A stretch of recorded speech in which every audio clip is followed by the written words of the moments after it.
What's up, everybody? Stacking Surfer here, your favorite YouTube stacker, back with another awesome video. And today we're going to be talking about, do you have enough gold and silver for retirement?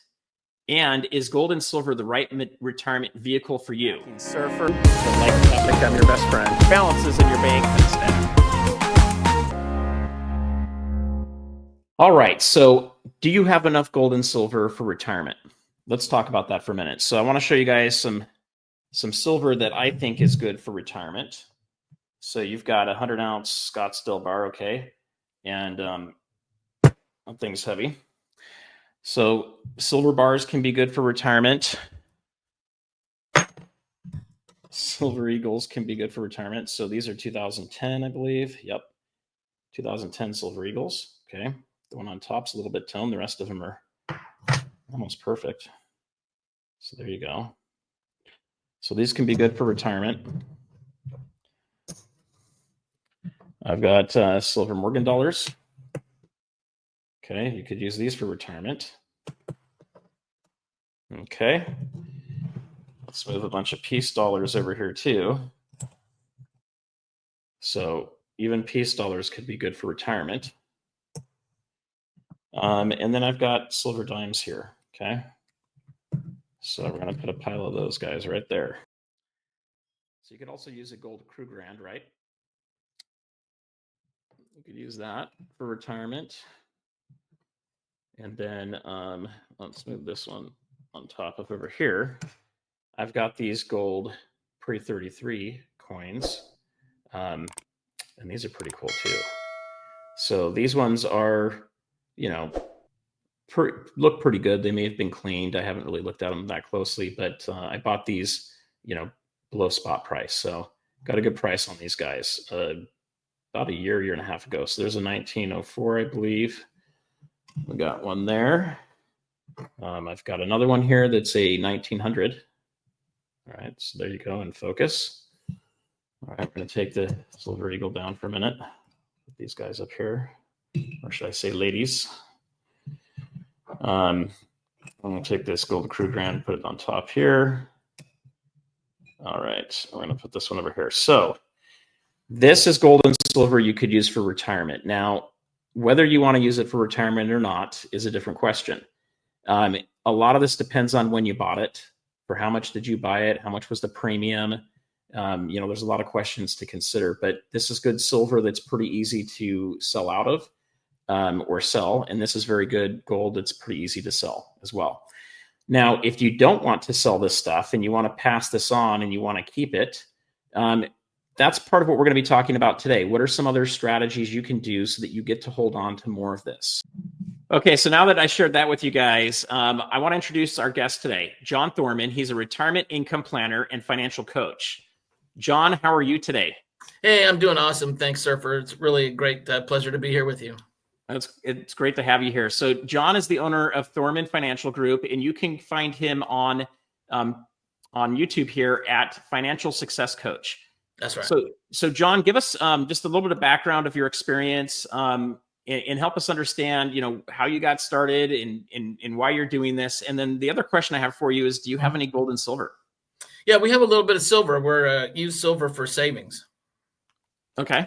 So quick, you know, give you the backstory. I got started in the financial services business in the 90s, and I was focused on selling term life insurance and mutual funds and helping people manage and grow their wealth that way. So I was there when the tech bubble burst in 2000, and I was there watching the Twin Towers come down, and that was awful time period. And that's when I learned that people's money, their retirement money in their mutual funds was at risk because the mutual funds didn't move into cash. The mutual funds kept you in the market. And so I saw them lose half of their, retirement account and what we thought were safe mutual fund investments. And I got really disillusioned, and that led to me getting out of the business around 2005.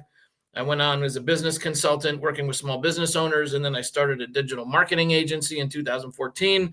But I got back in the financial business in 2019, and I'm much older and wiser now, and wanted to help people with this retirement crisis and figure out ways that people could retire and enjoy their golden years with their golden nest egg, and find efficient ways to convert that nest egg into cash flow so that they could retire comfortably. I think it's awesome. So, one of the reasons I wanted to bring you on here is just to kind of help share that information. There's a lot of people I talk to that seem to be stacking a lot of gold and silver. And gold and silver doesn't produce a yield very often. There are a few ways you can do it. We're going to cover some of that on my channel on another video, but it's still not a very high yield that you can get from that. And so to me, I'm just getting to that point in my life now where I've got another 15 years or so of working. And then I'm going to be starting to look to really retire. John, one of the reasons I wanted to bring you on is to kind of help people get another take on how to hold on to their gold and silver. Most of the people that are stacking, they love gold and silver. It's a great way to save. It's a great way for, an SHTF if we have some kind of big, huge disaster that goes on. Maybe we have an EMP and the lights go out for a couple of years and we're going to figure out a way to do bartering and other stuff like that. Hopefully it doesn't get that bad ever. Hopefully not. But we also have a lot of people that are stacking to beat inflation, or they're stacking because they believe there's, kind of speculation that they believe silver is so undervalued, it's going to explode in value. And so what I wanted to do is bring up the chart you shared with me too around the financial game plan. Because I think this is an important thing to kind of understand where we're at in our own game of life. Frankly, I'm almost 50. I'll be 50 next year. I've always kind of thought of retiring around 55 to 60. I don't know if I'm going to be able to do that. I have to look and see how much income do I have coming in. And I also have to see what my life expectancy is to see if that's going to work. My health, even though I've had health issues, my health is still in pretty good shape that, working another 10 years doesn't really seem hard to me. But it's helpful to know what those options are. I know a lot of people that have been able to retire quite young. And I also know a lot of people that have already retired, but they're now kind of at the end of your red zone here, and they're coming back into the workforce again, into their late 60s and early 70s. And so what I wanted to do is have you tell us a bit about these 4, quarters that you have in here, and, kind of your strategy and how you help people. Yeah, thank you. So I wanted to create a framework that people could relate to with their money, with their personal finances. And I love football. And so it was, for me, it was, how can I take and draw from football to create this analogy and this framework for managing our money? And so I broke our money game down into 4 quarters. You can see here, Q1 is asset accumulation. And that's really where everybody focuses. All the media focuses on that. It's offense, offense, offense. And it's, accumulating assets. And that's what Wall Street is focused on. They do a terrible job of Q2, which is asset protection. And they do a terrible job of Q3, which is asset decumulation, where you're spending your money down. And then, of course, the 4th quarter is asset transfer. What's your legacy going to be? What are you going to leave behind? What assets and what amounts do you want to leave behind? So I created this graphic really to help us understand that framework. And, when you're young, when you're 25, you don't have any assets. The goal is to start accumulating. And I love Andrew Carnegie's quote. He was once the richest man in the world. And he said, if you want to get rich, put all your eggs in one basket and then watch that basket. And that's right. He said, put all your eggs in one basket. Everybody says, don't ever do that. Well, there's a time to do that. There's a time for everything under the sun. And there's a time during asset accumulation to concentrate. But as you get older, then Q2, we got to start protecting it. So we want to de-risk. We want to de-leverage. We want to have other risk management tools that we can utilize to protect and preserve our wealth and our cash flow streams. Then that nest egg, when you stop working, when your active income stops because you no longer have a job, if you don't have a goose laying golden eggs, you only have your golden nest egg. Now the job is, how do you efficiently convert that nest egg into cash flow so you can live on it? And that's like what we talked about. The challenge with gold and silver is that we can't efficiently convert that to cash flow. You have to sell it, right? And you don't want to sell it. You want to keep that asset. It's wealth. We want to keep it and will it to our children. Well, because you want to pass it on, right? And Right. if you've got a golden goose, it might be a little bit different, right? You might be able to hold on to that gold and keep accumulating, but can you keep managing that goose, or you're going to have to get someone to take care of it for you at some point? That's right. You're going to have to sub that out. You hire people to take care of that goose for you, right? That business, whatever it is you own that can keep providing that cash flow. But for most people, they've got a lump sum of money. They got this 401k. Now, how do I take a paycheck from that? And that's where we've got to look at what are the most efficient ways to do that, because there's a retirement crisis in this country. People are retiring and they only have, on average, about $200,000 in their 401k plan. You can't retire on that very long. Not here in California, that's for sure. No. So that's what really drove me to find solutions to this retirement crisis, to efficiently convert assets into cash flow, and then go through that asset decumulation phase. I love it. So tell me a little bit about, I think you had a couple other strategies you wanted to share today too. Oh, right. So while you're playing your money game, we've got to make sure that you are including all three phases of the game. If anybody likes to watch football, then you have three phases of the game you got to play: offense, defense, and special teams. So your offense, that's what everybody's focused on, is the big score, the big touchdown, the big win. Well, offense in your money game is cash flow management, asset management, and then time management. Okay. Those are the three things you got to focus on. When it comes to defense, remember, defense wins championships. So you got to include good defense. The best offense is a great defense. Defense is risk management, debt management, and fitness. You got to be healthy. If you have no health, you got no wealth. Then special teams, the third phase, that's your mindset. That's so powerful, your mindset. But then it's also taxes and legal. When we got to have a complete game plan that incorporates all three phases of the game. I love it. And then you had this other chart that you shared with me that I thought was pretty darn cool too. They talked about this. So, it's interesting because, everybody in the coin world understands heads and tails. We'll call it, the obverse and the reverse. Right. And then, we all know about edges, right? We'll call those, reeded edges for all intents and purposes of this, American Gold Eagle here. And the funny thing is, those were created because people were shaving their coins. Coin clipping, right? Coin clipping. If you have the reeds on there, you'd be able to see easily that someone messed with the coin. Right. So it was an ingenious, low tech option for that. And then you can kind of see in this one too, if you look very closely here, you can see that there's a little notch out of it, which is also like a new security feature to know that the modern coins have that. I don't know exactly what it's supposed to do there, except just indicate it. But anyway, tell us about these three different, phases of the coin too. Yeah. So I wanted to be able to communicate this idea because I get so bothered by these ideologues, people that it's like, it's my way or you're stupid. You know what I mean? And I don't deal well with that because it's not like that. There is a brilliant economist named Thomas Sowell, and I love his quote. He says, there are no solutions. There are only trade-offs. And that's so true about our life. And so, I don't care what issue it is. You'll find somebody take a conventional approach and say, this is the best thing to do all the time. But then you'll have the tails, the advocate, the contrarian, who'll say, no, you need to do it this way all the time. And I'm like, that's silly. Let's ride the edge, because the edge, right? We want money game. We want a mental edge to win our money game. And that's that third spot here. And I love it because from the edge, I can see everything. And then depending on what the environment is, depending on what quarter of my game I'm playing and whether I'm winning my game or if I'm behind in my game, I'll have the ability to exercise wisdom. Applied knowledge is wisdom, and make the best decision for me given my environment and my resources.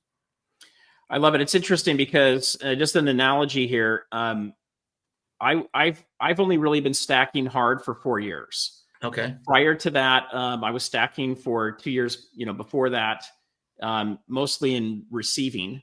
And then when I was a kid, I got silver coins. My dad taught me about it. I have no idea where they went, so I obviously didn't hold on to them forever.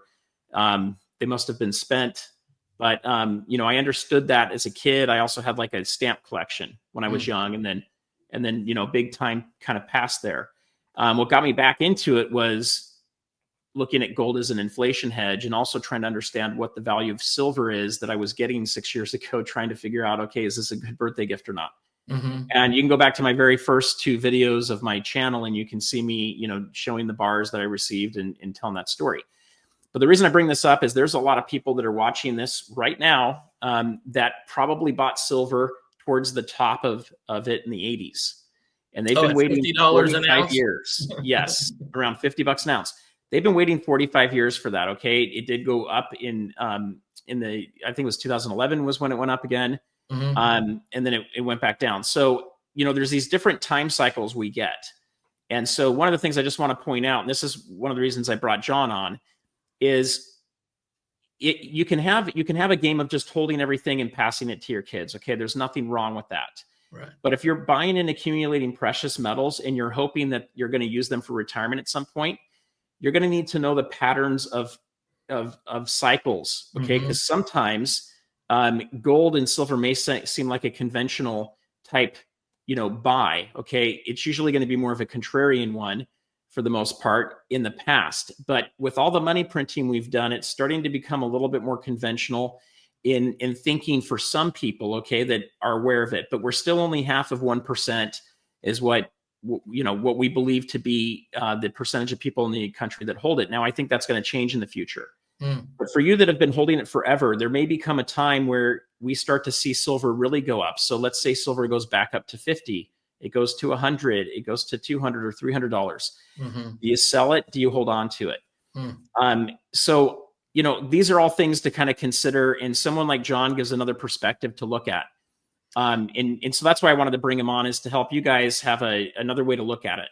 Yeah, and I love that analogy. You know, the conscientious side, that playing from the edge lets you know, maybe it is time to sell some of this. Maybe not all of my silver, but maybe it's time to sell some and take some profits and put them in another asset class that can generate more cash flow. Yeah, and you're going to have to look at what you have, how you guys have separated things, and you know, do you have too much of one particular asset class? But you're going to have to look at the timing of things too. Right. Okay. You don't want to sell at the bottom of any market. You definitely don't want to buy at the top, but you can't always help it, and you don't always see it. And to predict a bottom and a top are near impossible to do. So I'm not saying go out and sell your silver right now. That's not what this video is about. What I'm saying is, for those of you that have accumulated for a very long time, there may be some other strategies you can create or invest into that allow you to not sell your gold and silver if you want to pass it.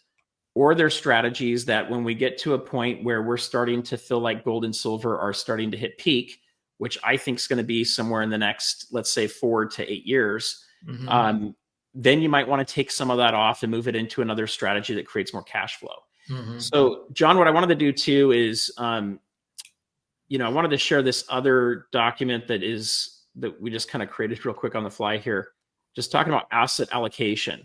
Right. There's 13 of these in here. I only have a couple of these myself. I highly doubt there's anybody that has all of these unless they're just very wealthy and they just keep trying to find different things to put it into. Right. But you had mentioned Andrew Carnegie talking about, putting everything, all your eggs into one basket. And then you talked about, kind of going the opposite direction as you're looking to retire to spread out that risk. So first off, guys, I'm not saying that you need to have all 13 of these. Okay. These are just different options you can get into, and each person's going to have different interests. Some of these can be kind of like that golden goose, like a business or real estate that continues to produce. And you may need to get someone to manage it for you. Other things in here are going to be things that are managed by asset managers or other companies, which can take that burden away from you and give you other options. So, John, tell me a little bit about, these categories here. Do you have any thoughts on, or anything to share around these? Yeah.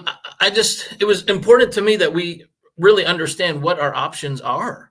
I mean, there's way more assets. And so Wall Street really has dominated this conversation.